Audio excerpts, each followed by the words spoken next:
सविस्तर बातमी। मोहोळमध्ये अजित पवार गट आणि शिंदे गटात वाद निर्माण होण्याची शक्यता आहे, कारण मोहोळचे आमदार यशवंत माने सीबीआयच्या कचाट्यात अडकण्याची शक्यता आहे। बनावट जातीच्या दाखल्यावर सरकारकडून 3 पेट्रोल पंप घेतल्याचा आरोप त्यांच्यावर करण्यात आलाय।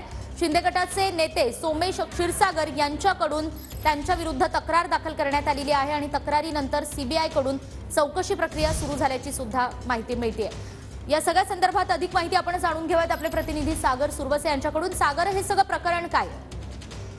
निकिता, आपण पाहिले खरं तर मोहोळचे राष्ट्रवादी काँग्रेस अजित पवार गटाचे आमदार यशवंत माने जे आहेत ते मूळचे इंदापूरचे आहेत आणि ते मोहोळमधून आमदार झालेले आहेत। खरं तर मोहोळचे जे त्यांच्या विरोधात निवडणूक लढलेले नागनाथ क्षीरसागर यांचे पुत्र सोमेश क्षीरसागर जे आहेत यांनी या संदर्भातली तक्रार जी आहे ती सीबीआयकडे दिलेली होती।